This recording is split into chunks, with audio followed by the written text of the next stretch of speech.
G'day everyone, Gareth here from Fraser Coast Food Forest. Right, I'm going to do a video on the veggie patches. As you can see, there ain't much left in them. I'm not going to lie, I've been struggling with growing certain things in the subtropics.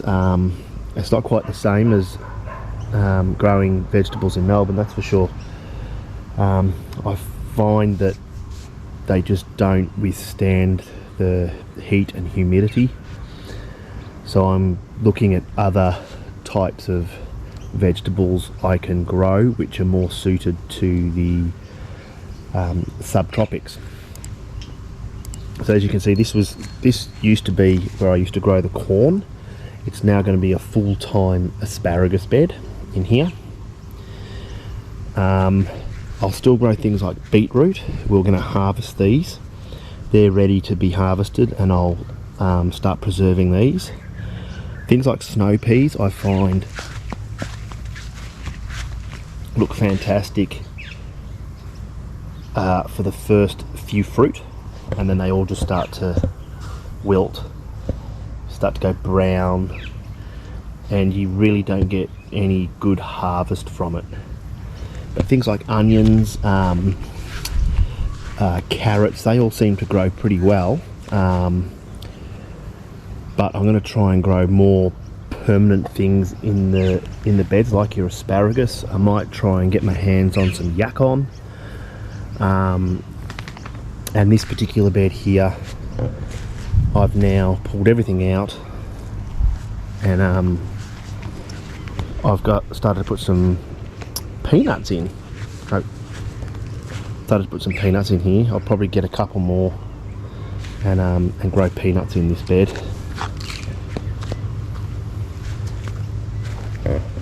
which I've actually just planted these today, but I need a couple more. You don't get a huge crop of peanuts per plant, but these were already quite advanced in the pot. In fact, when I took them out, there were several peanuts already in there. But what I will do is harvest a lot of the peanuts, and then I will plant them and get more growing in this bed. This one's sort of been, everything's been taken out of this, but the watermelon's come in and taken over. But I don't want to rip it out because a nice big watermelon is here. That's all like taking over the back here as well. So some of the plants that I've bought, just pull these weeds out. Some of these plants I've bought, this is a kangkong,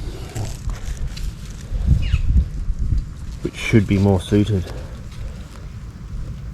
Also known as a water spinach,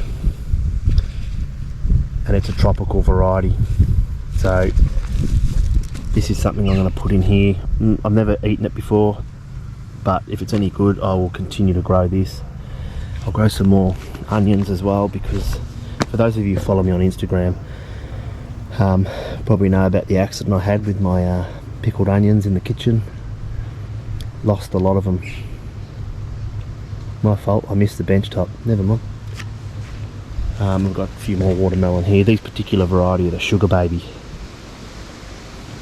There's two here, one over there, one here, and then I have another variety growing out the back, at the other side of the property, which are the large watermelon. And then we've got a nice one just there as well. Yeah. Anyway, what I'm going to do is I'm going to get into this garden bed here, and I'm going to show you how I'm going to refurb it. Looking at this, you can see the sugarcane mulch is it's very dry, and we've had lots of rain here. It's actually been extremely hot and humid over the last few days, so we've been getting enough water. But what I want to show you is how dry it can get underneath this sugarcane mulch. We're going to turn all this, and we're going to replace it with some decent mulch here, which is heaps better because it keeps the moisture in. And if you look, the mulch is still wet, and you dig right down and it's It just keeps it nice and moist. And we're going to put some sweet potato over here. But what I'm going to do is go over to the mulch pile. So under here you get this really nice mulch that's starting to, there. It'll contain the moistures. It's going to have all those beneficial microbes and stuff. You got some sort of fungus growing here. There's your mycelium. Look at that. Beautiful mycelium. Perfect for the veggie patch. So we'll get into that.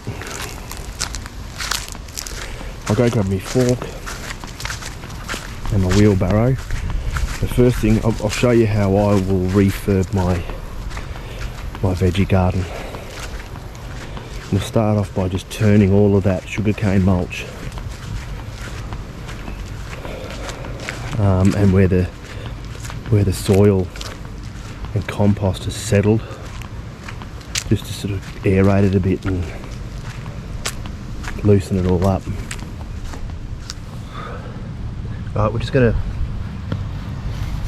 first thing to do when we prep this is just turn all this over. Quite simple.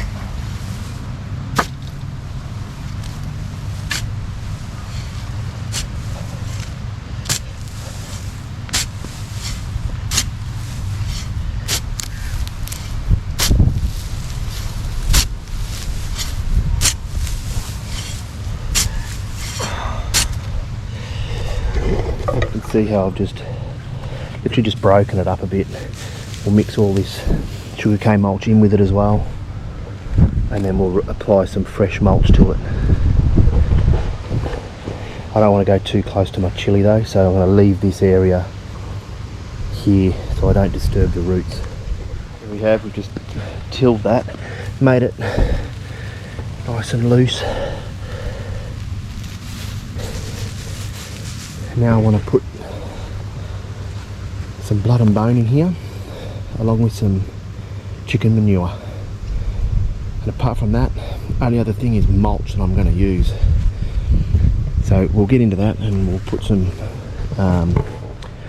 blood and bone and chicken manure down here.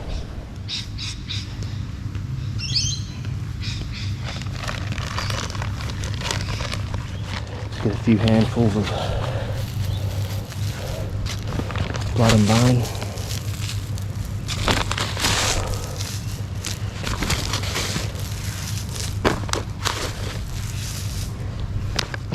Nice generous amount. Sprinkle it all around. Sometimes you get some big chunks in it.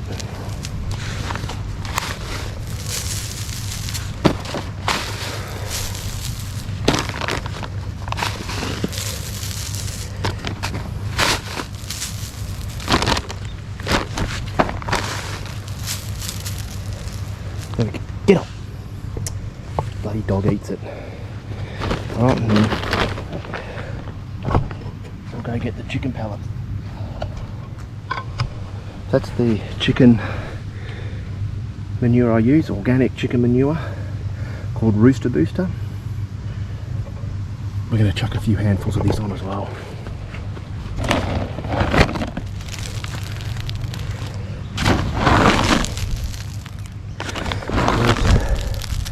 If you've got your own chooks, even better. You know exactly what's going into it then. Although this says organic,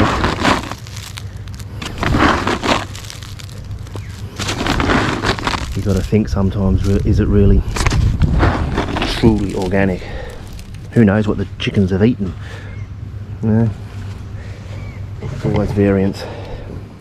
So there we go, we've got the chicken pellets on, we've got the blood and bone on, we've turned it, and now we're going to go put 2 barrow loads of mulch onto this. We'll go do that now.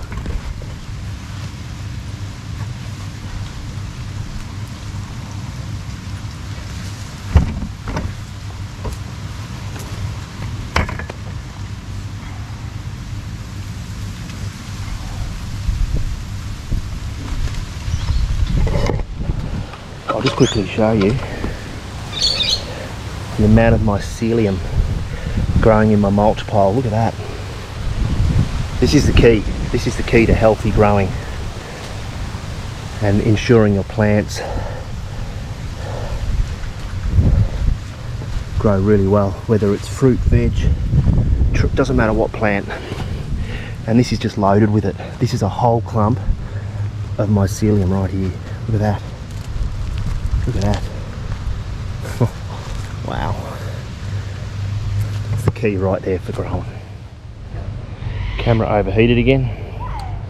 So I don't know how much I've lost, but that's your 2 barrow loads of mulch in here. When I plant something, I'll just dig this away, plant in there, and then just leave the mulch like that. I'm going to put sweet potato in here, one here and one here, and I'll just leave that one go until the sweet potato will be ready to harvest, which I have here, which need to go in the ground. As you can see, they're all wilting. I'll put this one in. I might put it in the middle, not in this hole here. We'll go more into the middle. Just push the mulch aside like that. Dig a little hole. Grab the sweet potato. See, that's very dry in that pot.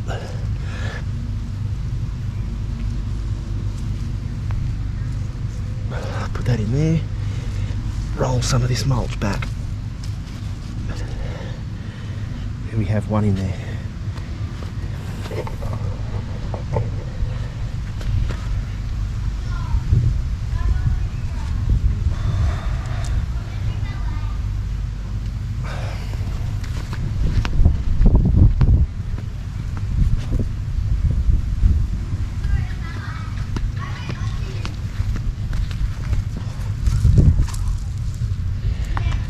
Very dry.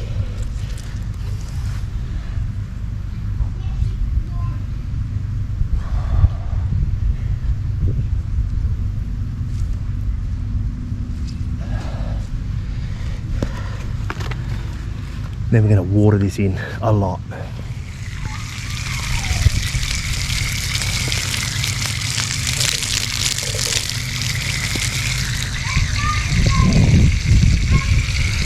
want to water the whole garden bed to absorb some of that blood and bone down a bit deeper. I'm going to pretty much flood this for probably a good 10 minutes.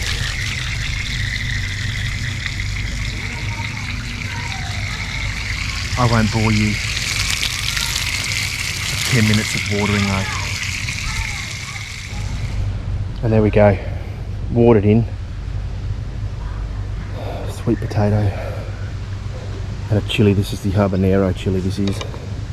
Getting lots and lots of chilies on it now. Not the best when it's humid though. But it's doing really well. So there we go, there we have it, all watered in. Honestly, refurbishing a garden bed is it'd probably take you 20 minutes to refurb. There we have it, and this mulch obviously is full of mycelium. Can't get any better than that. I've probably said that about 10 times now. We'll see how this sweet potato goes, and hopefully we'll get some nice big sweet potatoes this year. I'd actually already done this garden bed yesterday, and here we have the peanuts. Cross fingers we get a few peanuts this year. There we go, that's how I refurb my vegetable garden. Of course, if you don't have mulch like I do, then yeah, by all means go for the sugarcane mulch or pea straw. Pea straw will put nitrogen back in the soil for you. I have to pull these out again. Snow peas fail. I'll do exactly the same here. I've done to that one, and that one, and that one, and that one, and Put the CanCon in, which I might put the CanCon in down the other end of the peanuts. We'll see how that goes down there. So there we have it. I hope you liked my video. If you did, subscribing would be awesome, and give us a thumbs up, and we'll see you in the next video. Take care everyone, bye.